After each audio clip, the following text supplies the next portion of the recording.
नमस्कार, आप देख रहे हो आरजे भारत न्यूज 7 सदैव सत्य के साथ और मैं हूं आपके साथ अंजना। आइए शुरुआत करते हैं आज की मुख्य खबर से। दाहोद जिले की फतेहपुरा तहसील के हिंडोलिया गांव की एक लड़की दाहोद शहर के गोदरा रोड पर स्थित श्री सहजानंद चैरिटेबल ट्रस्ट द्वारा संचालित श्री स्वामी विवेकानंद ज्ञान शक्ति आदिवासी आवासीय विद्यालय छात्रावास की कक्षा 8 में पढ़ती थी। तभी उसके परिवार को अचानक सूचना मिली कि उसकी तबीयत बिगड़ गई है और लड़की को इलाज के लिए दाहोद के झाइडस अस्पताल में भर्ती कराया गया, जहां इलाज के दौरान मासूम बालिका की मृत्यु हो गई। जिसके बाद परिवारजनों ने स्कूल पर गंभीर आरोप लगाए हैं और स्कूल के खिलाफ सख्त से सख्त कार्रवाई की मांग की है।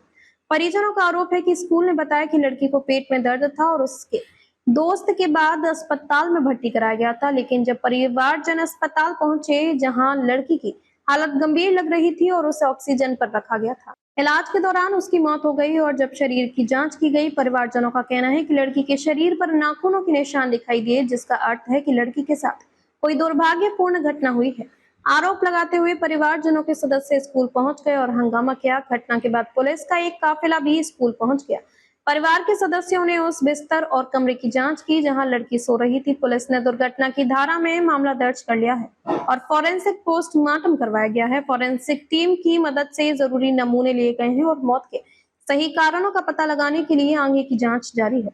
आरजे भारत न्यूज 7 के लिए दाहोद से राजेश सिसोदिया की यह खास रिपोर्ट। આજે સર શું બનાવ બન્યો હતો?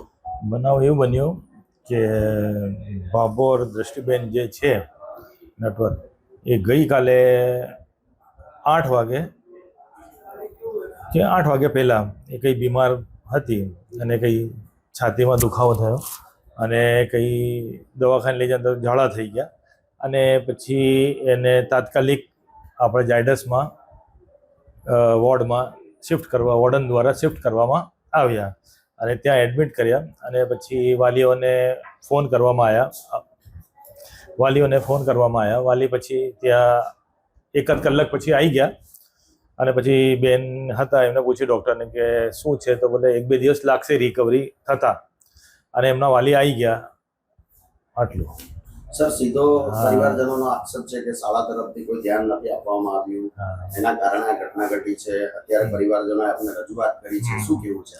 એના અંદર એવું છે વડીલ કે જ્યારે હોસ્પિટલ લઈ ગયા ટ્રીટમેન્ટ શરૂ થઈ ગઈ, ડૉક્ટર સાથે વાત બી થઈ ગઈ અને પછી વાલી આવી ગયા, વાલીને સોંપી બી દીધું. વાલી પછી ત્યાં હતા અને પછી આ બનાવ જે દુઃખદ બનાવ બન્યો છે એ પછી બન્યો છે. સાંજે 6 વાગે કરીબ અંદાજે બન્યો છે. એવું છે એટલે વોમિટ ને કંઈ ઝાડાનું કંઈ પ્રશ્ન હતો, એવું હતું. શું નામ આપનું સર? આયમ શેખ, અહીંયા આચાર્ય. મારી છોકરી સજાનંદ હાઈસ્કૂલમાં ભણે છે, 8મા ધોરણમાં અભ્યાસ કરે. ભાગવત ધર્મિષ્ઠાબેન નટવરભાઈ એને મંગળવારે બી નિશાળે નથી ગઈ અને બુધવારે નથી ગઈ. 2 દિવસને મારે અહીં નહીં આવી જોઈએ અને મંગળવારે મેં ગોળી આપી એને પેટમાં દુખે એમ કરીને ગોળી આપી ને મંગળવારે રાત્રે એને ઝાડા થઈ ગયા એવું કીધું અને સવારમાં 9 વાગ્યે મારા ભાઈને એને ફોન કર્યો ને મારામાં એને ફોન નથી કર્યો ને મારા ભાઈએ મને ફોન કરીને કીધું કે તું હાઈસ્કૂલે જા, છોકરીને ઝાડા થઈ ગયા. એટલે હું ત્યાંથી નીકળી 9 વાગ્યે એટલે 12:30 વાગ્યે હું ઝાડસ દવાખાને આવી રહી.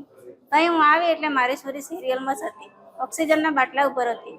એટલે હું અંદર માં ગઈ એટલે તૈયારી લલિતા મેમ નીકળી ગઈ બહાર. એના પછી તો મેં ફોન કેટલા માર્યા હશે પણ એ ફોન કોઈએ ઉપાડ્યા નથી અને આજ સુધી ત્યાં ઝાડસ દવાખાનામાં કોઈ આવ્યું નથી ના મને કોઈ જવાબ બી નથી આપ્યો. તમને શું શંકા છે? આનું શું થયું મારે એનો ન્યાય જોઈએ. શું નામ તમારું? સુમિત્રાબેન નટવરભાઈ, ભાભોર. હા, અમારા દિયરની છોકરી છે ભાભોર ધર્મિષ્ઠાબેન નટવરભાઈ.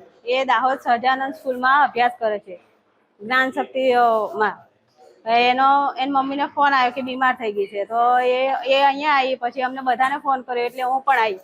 4 વાગ્યા 4-4:30ના ટાઈમમાં હું પણ આવી ગઈ. મેં જોયું કે છોકરી એકદમ સિરિયસ હતી, કાંઈ જ નહોતું. પછી અડધા કલાક પછી ડૉક્ટરે કીધું કે હવે કશું નથી. પછી મેં ફોન કર્યો મેડમને તો છોકરાએ ઉપાડ્યો અને છોકરાને એની મમ્મી એવું કેવડાવે કે મારી મમ્મી હમણાં નથી, પછી આવે તારે ફોન કરશે એમ કરીને ફોન કટ કરી દીધો.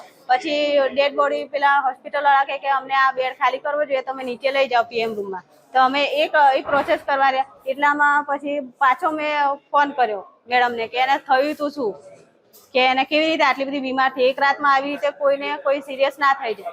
તો મેડમ મને એવું કીધું કે બપોરે એને મેં પેટમાં દુખતું હતું તો ગોળી પીવડાવી હતી તો સારું થયું હતું, અને પછી સવારમાં એને ફરી પાછું ઝાડા થયા અને હું દવાખાને લઈને દાખલ કરી. હવે અમારે એટલી જ માંગ કે એને થયું તું શું અને કેવી રીતે થયું હતું અને થયું તો કેમ થયું, કોની જવાબદારી. અને હમણાં અમને ડેડ બોડીની અમે ચકાસણી કરવા માટે અંદર લઈ ગયા હતા પીએમ રૂમમાં, તો અમે જોયું તો શરીર પર નિશાન હતા, છાતી પર નખ વાગેલાના નિશાન હતા અને પ્રાઇવેટ પાર્ટ પર બ્લડ હતું. એ જોઈને અમે અહીંયા હોસ્ટેલમાં પૂછવા આવ્યા કે શું થયું, તો આ લોકો કોઈ ના આવ્યું ને એટલે અમે અહીંયા આવ્યા. ભાભોર सुभाबेन दिनेशभाई। घटना के क्यों देखा जाए तो ऐसा है कि दाहोद टाउन ए डिवीजन के थाने एरिया में आने वाली श्री स्वामी विवेकानंद ज्ञान शक्ति रेसिडेंशियल स्कूल ऑफ एक्सेलेंस, जिसमें एक स्टैंडर्ड 8 में पढ़ती हुई बच्ची का डेथ हुआ था, जो मॉर्निंग में मतलब बीमार थी और उसको वार्डन ने उसको अस्पताल पे भर्ती किया था और सारवार के दौरान ही शाम को उसकी वेडनेसडे को डेथ हो गई थी।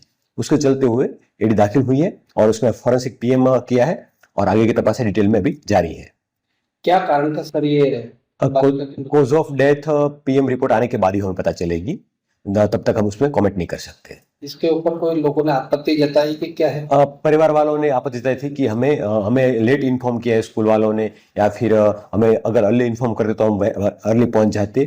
और स्कूल का कहना था उस टाइम कि जब भी जैसे भी बच्ची बीमार हुई है तात्कालिक उसको जायडिस में सारवार के लिए खसेड़ा है और वहां पे उसकी मदर को इन्फॉर्म किया था और उसकी मदर भी वहां पे आ गई थी और सारवार भी जारी थी और उसके मदर के प्रेजेंस में ही शाम को उसकी डेथ हुई थी। तो उसमें जो भी तपास में फॉरेंसिक पीएम में साइंटिफिक एविडेंस निकलेगा वैसे कार्यवाही की जाएगी। बालिका को जो एडमिट किया गया था सर, तो क्या कारण था, क्या उसको कुछ बीमारी थी? उपचार तो बताया। हाँ, उसको प्राइमरी तौर पे पता चला जैसे उसको डायरिया हो गया था और डायरिया के लिए उसको वहां पे भर्ती किया गया था और भी छोटी मोटी प्रॉब्लम थी, वो सब डॉक्टर के प्रिस्क्रिप्शन और उसको मेडिकल सारवार के पेपर है वो सारे पेपर्स में और उसके साइंटिफिक है वो देख के पूरी तपास की जाएगी। खबरों में अब तक के लिए फिलहाल इतना ही, फिर होगी आपसे मुलाकात ऐसी ही कुछ खास खबरों के साथ। तब तक के लिए आप देखते रहिए आरजे भारत न्यूज 7। अगर आपने हमारे YouTube चैनल को सब्सक्राइब नहीं किया है तो आज ही सब्सक्राइब करें और बेल आइकन को दबाना ना भूलें। साथ ही हमारे Facebook पेज और Instagram को भी फॉलो करें ताकि ऐसी ही खबरें सबसे पहले आप तक पहुंचे। धन्यवाद।